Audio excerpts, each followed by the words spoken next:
샬롬. 오늘도 하나님 말씀 앞에 나오신 여러분 환영합니다. 우리 함께 기도하겠습니다. 하나님, 오늘도 우리에게 귀한 말씀 주시니 감사합니다. 이 말씀이 우리 심령 가운데에 소망을 심고 기쁨의 열매를 맺게 하는 놀라운 말씀인 줄 믿습니다. 주여, 이 시간에 허락하여 주옵소서. 깨달아질 수 있도록 성령 하나님 조명하여 주시옵소서. 예수님의 이름으로 기도했습니다. 아멘. 오늘 함께 살펴볼 말씀 빌립보서 2장 5절에서 11절, 빌립보서 2장 5절에서 11절까지 함께 살펴보도록 하겠습니다. 여러분, 우리가 길을 걸을 때 지도를 보는 이유는 뭡니까? 지도를 올바르게 봄으로써 우리가 가고자 하는 목적지에 잘 도착하게 하기 위함이겠죠. 지도를 열심히 본다는 것이 목적이 아니라 이것은 수단이고, 지도를 보는 수단을 통해서 우리가 우리의 몸을 올바른 도착 지점에 가게끔, 지도는 수단이요 과정이요 절차인 것입니다. 여러분, 우리가 영적인 지도라고 말할 수 있는 성경, 거기에서 우리가 살펴보고 있는 이 빌립보서, 조금 더 직접적으로 바울이라는 한 사람의 이 말, 의견, 이 글에 대해서 우리는 수단으로 여겨야 합니다. 진짜 목적은 뭐예요? 하나님의 자녀로서, 하나님을 믿는 신자로서 올바른 삶이 무엇인가, 그 지점에 다다르기 위해서 보는 수단이기 때문에 우리는 여기에서 그치면 안 됩니다. 지난 시간에 바울은 그래서 복음에 합당한 삶을 살아야 된다, 우리의 실질적인 또 실존적인 열매와 결과로서 나타나야 될 것을 말해줬어요. 오늘은 한 발자국 더 들어가서 더 직접적으로 바울은 말합니다.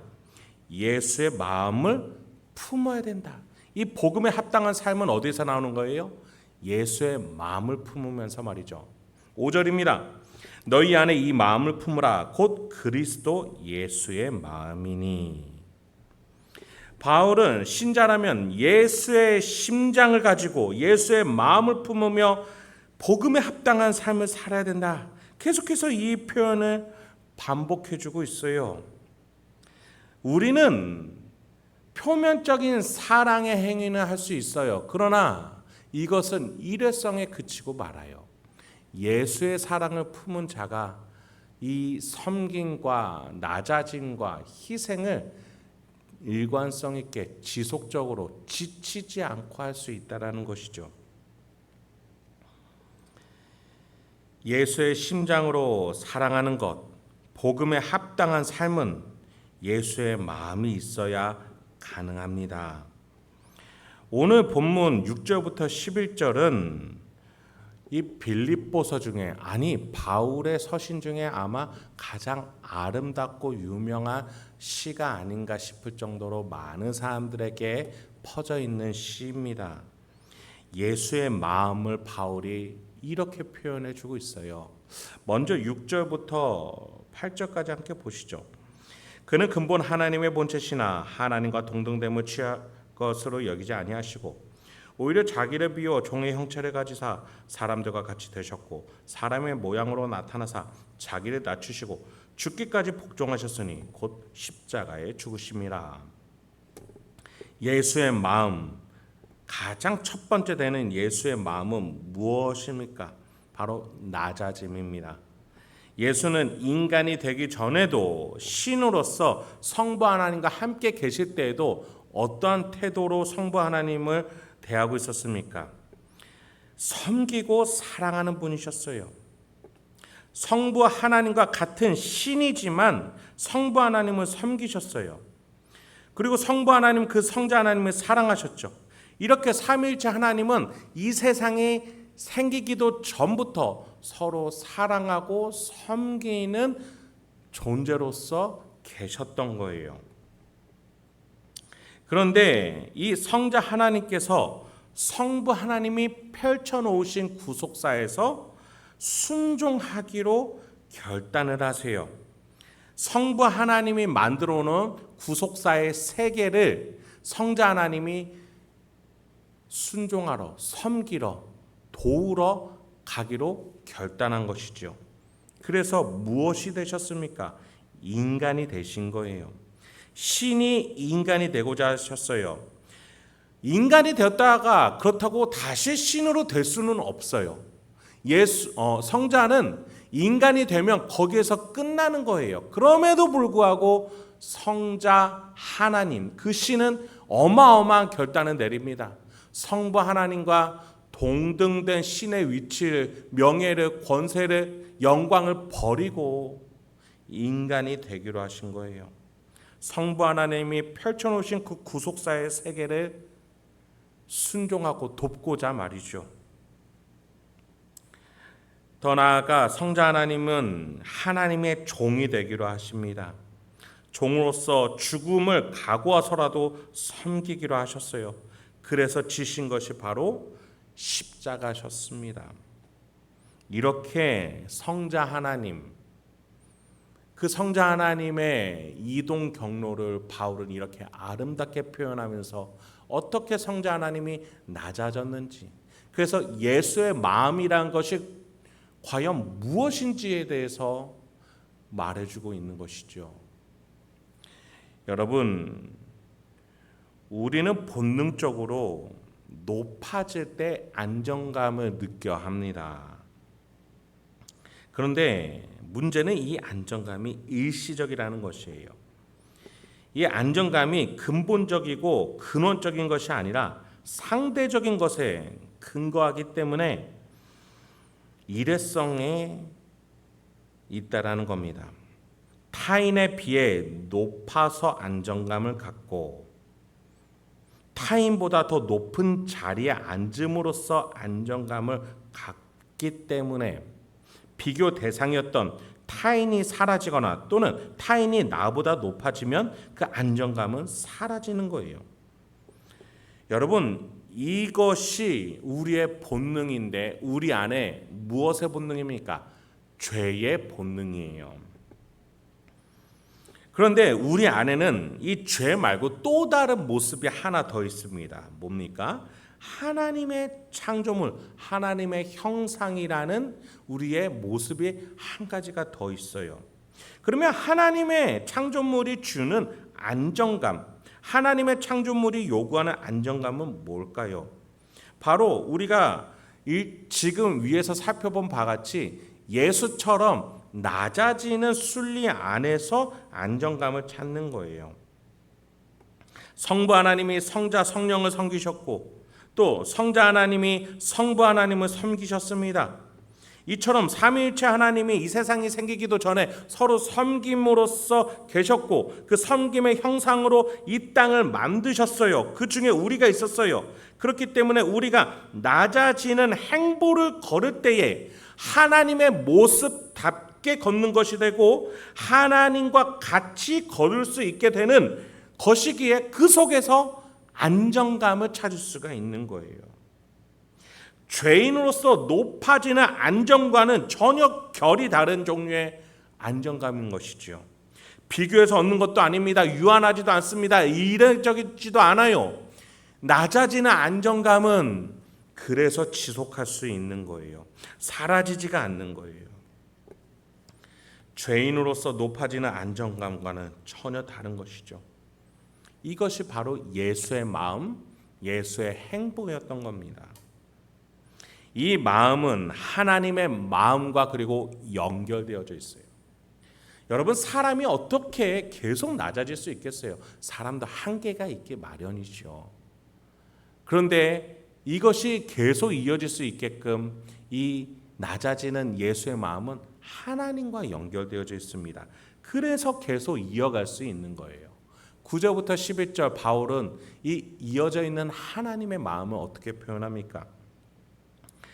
이러므로 하나님이 그를 지극히 높여 모든 이름 위에 뛰어나 이름을 주사 하늘에 있는 자들과 땅에 있는 자들과 땅 아래에 있는 자들로 모든 무릎을 예수의 이름에 꿇게 하시고 모든 입으로 예수 그리스도를 주라 시인하여 하나님 아버지께 영광을 돌리게 하셨느니라. 여러분, 예수는 이제 다시 신이 될 수 없다라고 말씀을 드렸어요. 인간이 되었기 때문에 이전과 같은 모습으로 돌아갈 수는 없어요. 하지만 하나님께서 이 예수를 높여주십니다. 낮아진 자를 높여주세요. 그러니 우리가 계속해서 낮아질 수 있는 거예요. 높여주시면 낮아지고 또 높여주시면 낮아지면서 점점 궁극적으로 높여지는 우리를 하나님은 계획하셨던 거예요. 그 모델링이 예수 그리스도였던 것이죠.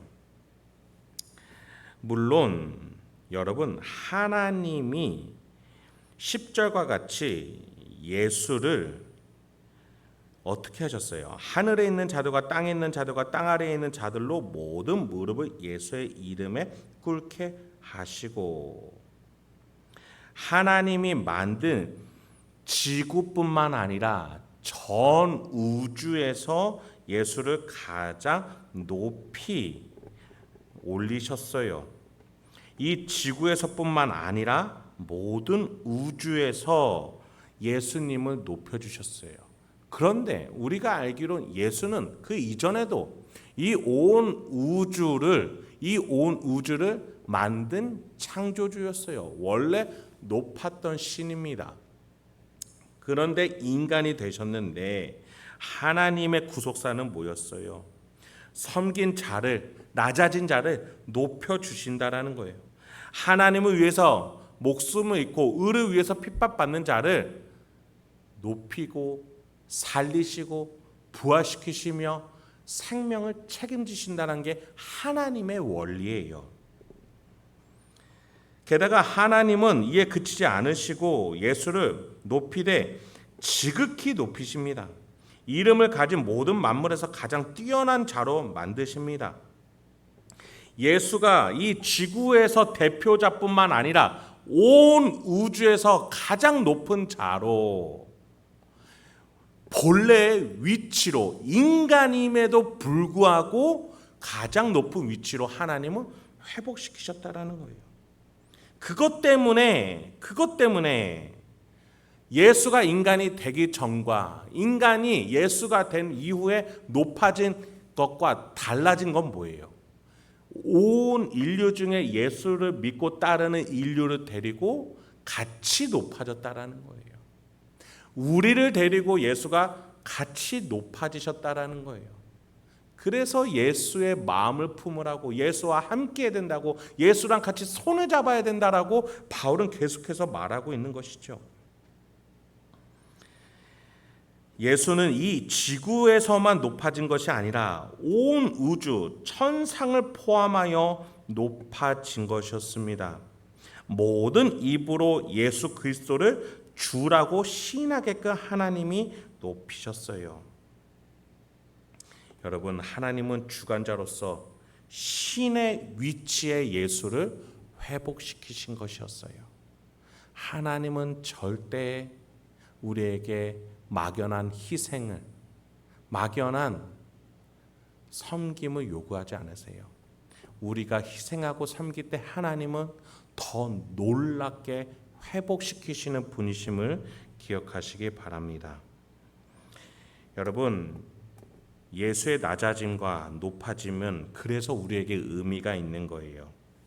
예수가 이 땅에 낮아지셔서 우리를 데리고 같이 높아지셨기 때문에 우리에게 의미가 있는 것이고, 우리가 하나님 보좌 우편을 바라보면서 낮아질 수가 있는 거예요.